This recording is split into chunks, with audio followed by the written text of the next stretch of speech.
strongest ice attack ever. I mean, how hard can it be? He's just a rock. Oh my goodness!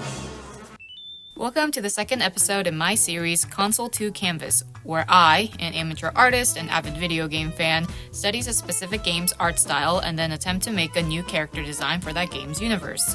Today, I will be studying the devastatingly beautiful game that has taken the internet by storm lately, Clair Obscur Expedition 33. I've been having a blast playing this game and have been watching all the other content I've seen from others also analyzing and just raving about it. You can just feel the love and passion that was poured into this game by this small indie development team, Sample Interactive, and there's nothing better to fuel my creative spark than seeing other creatives be so dedicated and love their craft.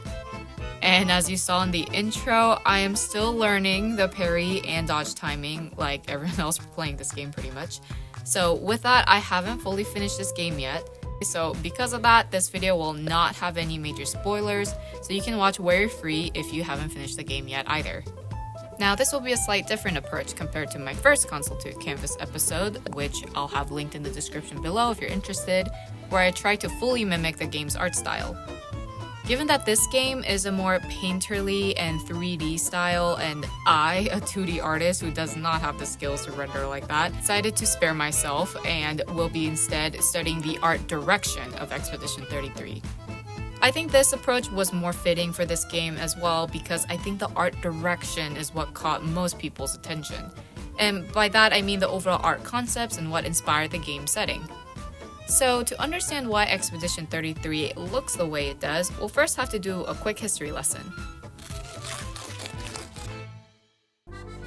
Inspired by the French Belle Epoque period, which lasted from the end of the Franco-Prussian War to the start of World War I, this period, which literally translates to the Beautiful Age, it was a golden era for the arts and innovation, especially in France and Paris, which the city of Lumiere is based off of.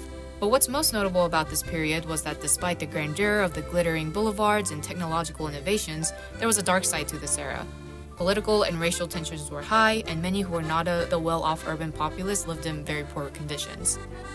This intense duality also represents an art technique that the name of the game actually hints at, chiaroscuro. Chiaroscuro is a technique that uses strong contrasts between light and dark, which provide intense depth and drama for a piece. You can see this inspiration all throughout the game in its environments and characters, which gives Expedition 33 its dramatic, distinct style. Now, knowing these thematic elements, you can see how Sample integrates these themes into the overall character designs. The characters, even outside the narrative and plot, visually demonstrates this theme of duality. The coexistence of decadence, progress, and hope, alongside a sense of dread, grief, and fragility. You can see this by just taking a closer look at the classic expeditioner outfits. The overall dark leather is embellished with gold details throughout with patterns reminiscent of the Art Deco style, which also originated in France in the 1910s. It is known for its geometric shapes and symmetrical designs, which most Americans are familiar with when thinking of the Roaring '20s time period. Thinking about it realistically, there is no need for these decorative features on outfits for expeditioners that by all means just need to be practical and durable for their long journeys ahead. But including these elements not only integrates these characters seamlessly into the historical Belle Epoque setting, but also represents the purpose of the expedition itself. The glimmers of hope these expeditions provide to the remaining residents of Lumiere despite the bleak odds against them. This perfectly encapsulates the concept of visual storytelling through character design, and these make the characters just that more compelling and you believe that they truly exist and live in this universe. I'm barely scratching the surface here, geeking out about the symbolism and the historical influences Sample used for their character design, so I'll link all the resources I used when researching for this video. I highly encourage checking them out because there is so much more to this game that others have written and made videos about. With character design, before I even start drawing anything, I think it's critical to set the foundation of who this character is, that I can tell a story with this character through visual elements. So I started off with some research. And while I'm not the most well-versed in the JRPG game genre, I started my search with classic JRPG archetypes. To be honest, I don't have much experience with this genre. The only one I've really played properly before is Persona 4 on our family PS2, but I am familiar with some of the overall character types that often come with this genre. After some digging, I wanted to lean into that boisterous, happy-go-lucky, best friend type character who you discover at the very beginning of the game and is loyal to you to the very end. The type of character who is loud, cracks too many jokes, and maybe not the brightest of the group, but makes up for it in heart and courage. Initially, I thought a loud, jokey character like this would clash with a game like Expedition 33, which has such a somber atmosphere, but I think this sort of character could perfectly align with the theme of duality that runs throughout the game. As I've played, there are definitely moments of humor from the existing characters as they try to cope with the loss and destruction around them. So I think a character like this could really lean into this and offer the moments of emotional relief for a group struggling with grief and loss. And of course, characters like this aren't ever one-dimensional. The jokes are mostly a facade, a coping mechanism for these characters, but they usually have something in their past that is still haunting them, or a deep-rooted fear that you discover as you deepen the relationship with them throughout the game. So I present my character concept inspired by Clair Obscur Expedition 33, Theo Durand. And now prepare yourselves as I'm dropping some massive lore for this guy. Theo is a cheerful, boisterous guy, always cracking jokes and befriending anyone he meets. However, despite his usually bright demeanor, he silently suffers from grief along with the rest of Lumiere. As the youngest in his family, he's the last surviving member of the Durands, a family in Lumiere who operated the local deli market. He had 3 older brothers who, after their parents' gommages, did their best to keep the family business afloat.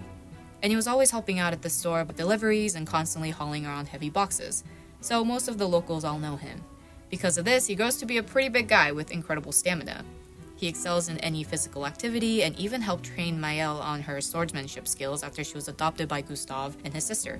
After his youngest brother's gommage, despite his family's wishes to support the community of Lumiere with their store, in bitter grief and anger, he shut the store down and decides to join the expedition along with his childhood best friend, Gustave.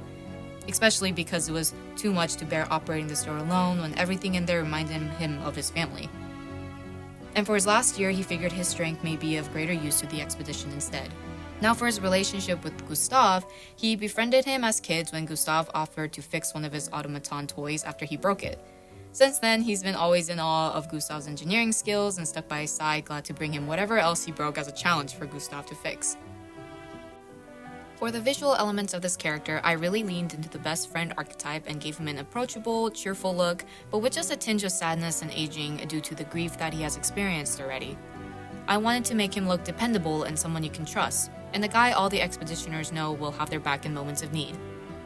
I gave him messy tousled hair as well to represent his loud, jokey attitude with a scar on his nose, which I like to think he got as a kid while play fighting with his brothers at the family store.